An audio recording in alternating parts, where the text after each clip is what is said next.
తెలంగాణ వ్యాప్తంగా పలు ప్రాంతాల్లో ఈరోజు బంద్ సక్సెస్ అయింది. అయితే మరోవైపుగా మార్వాడిల ఫిర్యాదుతో రాత్రి డీజీపీకి కంప్లైంట్ ఇచ్చారు లేదో రాత్రికి రాత్రి అర్ధరాత్రి సమయంలో తెలంగాణ క్రాంతిదళ్ పృథ్వీరాజ్ని శ్యామ్ని అరెస్ట్ చేశారు పోలీసులు. ఇక వివిధ పోలీస్ స్టేషన్లకి గంటల తరబడి గంటకో పోలీస్ స్టేషన్ చొప్పున ఇప్పటికే 5-6 పోలీస్ స్టేషన్ కూడా తరలించినట్టు తెలుస్తోంది.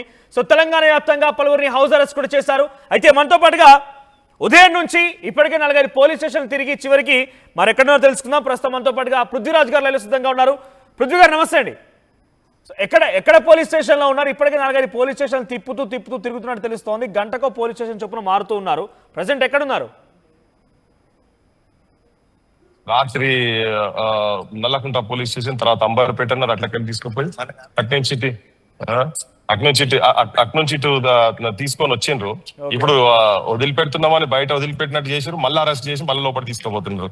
ఈయన ఏమో మంత్రో మరి నిజంగా కూడా ఈయన మా సోపతి చేసినప్పుడే తాగపోయేది కానీ ఇప్పుడు తాగుతుండేమో తెలియదు. పెగ్గుకు ఆలోచనలు మారుతున్నాయేమో ఈ హోంమంత్రి కమ్ ముఖ్యమంత్రికి అర్థమైతలేదు. కానీ బయటకు వచ్చిన తర్వాత మళ్ళీ తీసుకుపోయి ఇప్పుడు మళ్ళీ అరెస్ట్ చేసి ఈవెన్ జర్నలిస్టులు తీస్తుంటే కెమెరాలు పెట్టి రికార్డ్ చేస్తుంటే కూడా ఈ వాక్కును తొక్కే తీరుగా వాళ్ళని పట్టుకొని కూడా లోపలికి గుంజుకపోయేటట్టుగా చేస్తున్నారు. జర్నలిస్టుల మీద కూడా వాళ్ళు ఇప్పుడు దాడి చేసే కాడికి వచ్చారు పోలీసు వాళ్ళు. మరి ఏం ప్రజాప్రభుత్వమో ఇది ఏందో మాకైతే అర్థమైతలేదు.